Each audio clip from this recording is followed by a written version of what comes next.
I'm John Osborn. I'm a physician here in Spokane. I'm currently the Chief of Medicine and Surgery at the Veterans Hospital here in Spokane.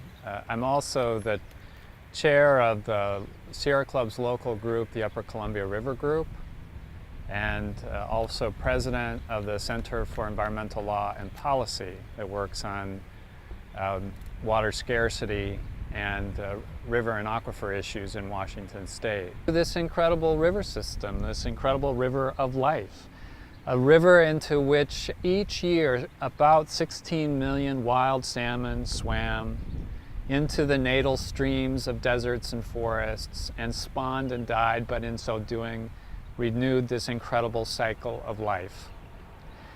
In really the blink of an eye, in 200 years, profound changes have occurred to the river.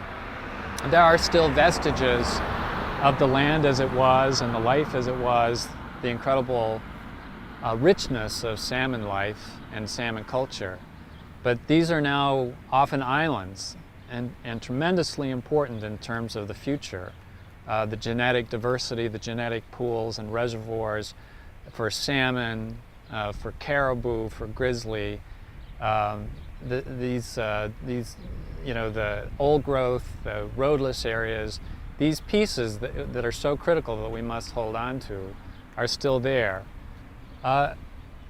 In terms of just an historic framework, I often next go to 1864 when Abraham Lincoln signed the Northern Pacific Railroad land grant on July 2nd and unfolded a story of the rise of railroad empires and the conditional granting of public domain for that particular railroad land grant, 40 million acres to build and maintain a railroad from Lake Superior to Puget Sound. 1872, the mining law. I don't know how many of you saw the story in this morning's newspaper in London that I printed off, but the treasurer for the Tory Party, David Rowland, was the CEO for Gulf Resources. This had been a company that had to make a decision whether to continue the lead smelter operations up in the Silver Valley in 1974, 1973 and 4, right before Expo 74, because the smoke abatement device for the lead smelter, the so-called baghouse, had burned. So they calculated how much it would cost per kid if they got caught leading the kids versus how much they stood to make in the markets. And they concluded a fairly cold calculation that they stood to make more money by continuing operation. Subsequently, some of the highest lead levels ever recorded in children were recorded in Kellogg. Arlene Yoss, one of the children who lived below the smelter stacks, had a blood lead level of over 170 micrograms per deciliter.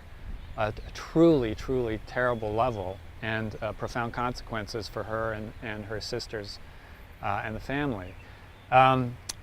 David Rowland later became the head of this company and succeeded in transferring the assets overseas into Scottish castles and New Zealand real estate markets, and leaving behind essentially a shell company unable to fund the pensions for the miners or the cleanup.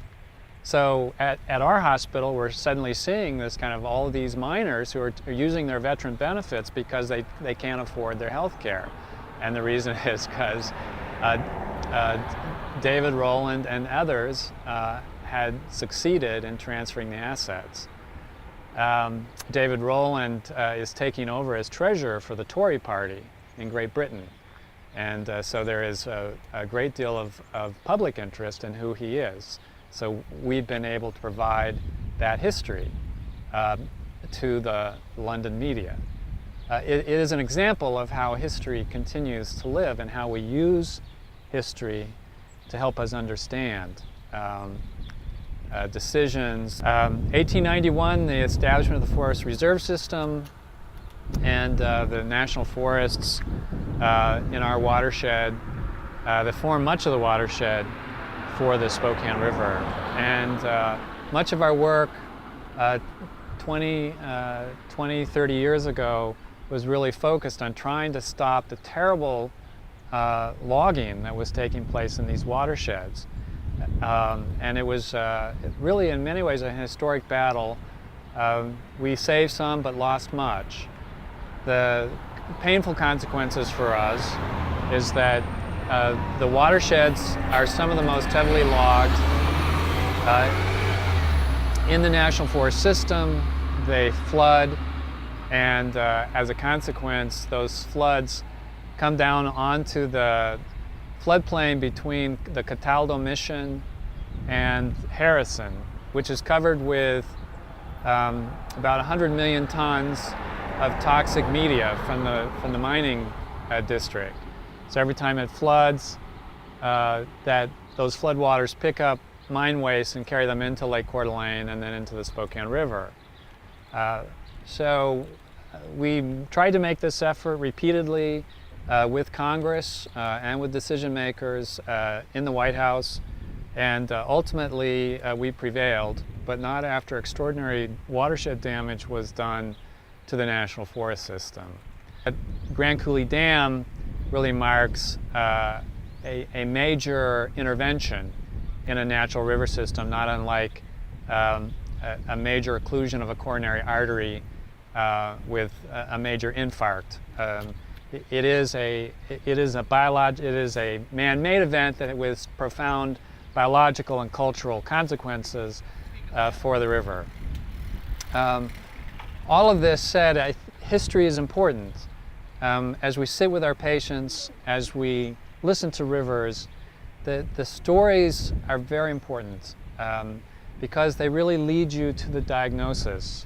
And diagnosis for people and for rivers is really the first step to treatment, to the confluence. And just when you drive over the Little Spokane River, take a right to overlook the confluence of the Little Spokane and Spokane rivers, and for a welcome from the Spokane tribe. And Jack will speak.